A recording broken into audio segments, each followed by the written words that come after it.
big shoulders, fierce, and proud to be alive. Perhaps because Chicago is a city that continually renews itself. Chicagoans have always used design to shape their city and their quality of life.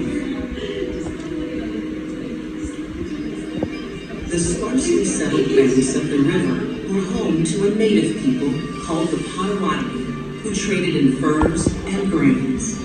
Beginning in the early 19th century, the Potawatomi began to cede land to American and European settlers through a series of treaties that culminated in the 1833 Treaty of Chicago, which forced the tribe to move west of the Mississippi River. Chicago was incorporated as a town that very year with only a few hundred citizens.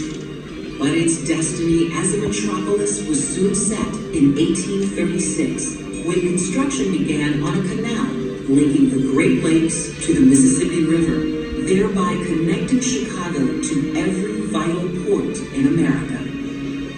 Its population exploded, and Chicago became the country's fastest growing city, earning the name Lightning City for its crackling energy, and Porkopolis for its primary industry, meatpacking. The city's proliferating railroads carried machinery, commodities, and lumber out of the city and brought goods and hundreds of thousands of immigrants back. By 1870, Chicago's population had swelled to 300,000. To accommodate a burgeoning population, local builders employed a house frame made of lightweight lumber and nails, as easy to set aloft as a balloon.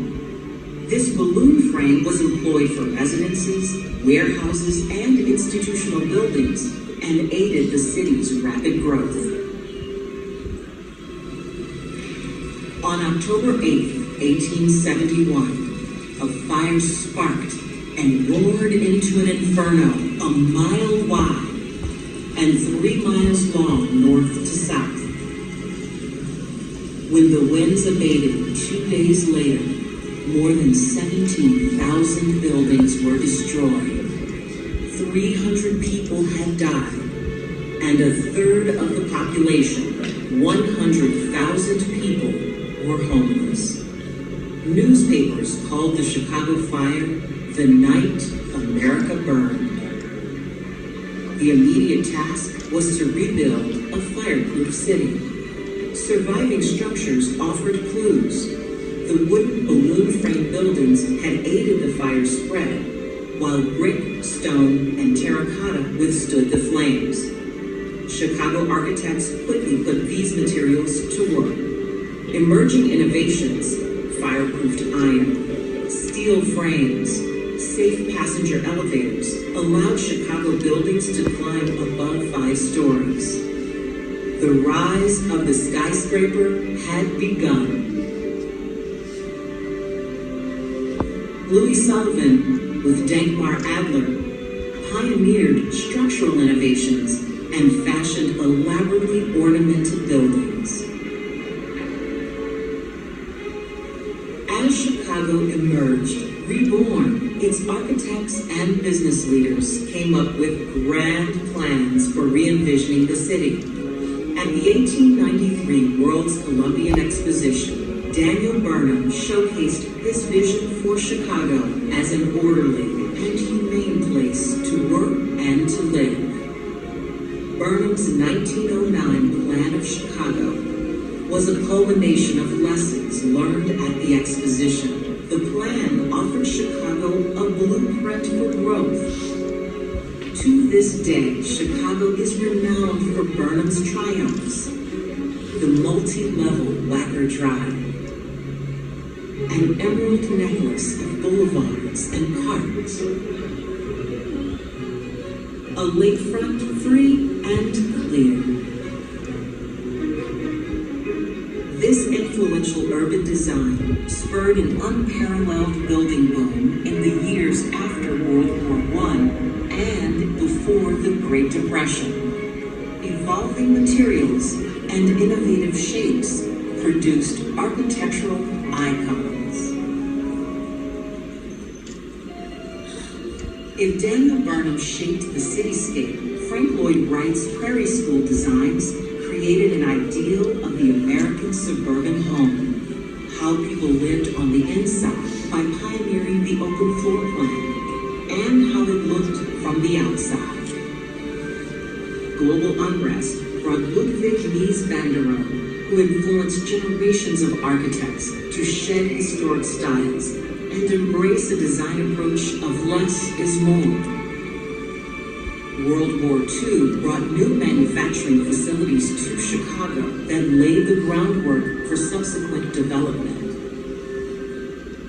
But by 1950, manufacturing jobs in the city had started to end. Chicago was transitioning to an information and service-based economy. The 1950s and 60s witnessed a massive reshaping of the downtown in terms of scale and size. Immigrant and working-class neighborhoods were raised to make way for new planned developments and highways. Meanwhile, Chicago's downtown was being redefined. Architects pushed the height limits with modernist steel and glass buildings. In the 1970s and 80s, postmodern buildings drew inspiration from their surrounding environment and the visual language of earlier Chicago buildings, while incorporating bold, playful ornamentation and dramatic symbolism.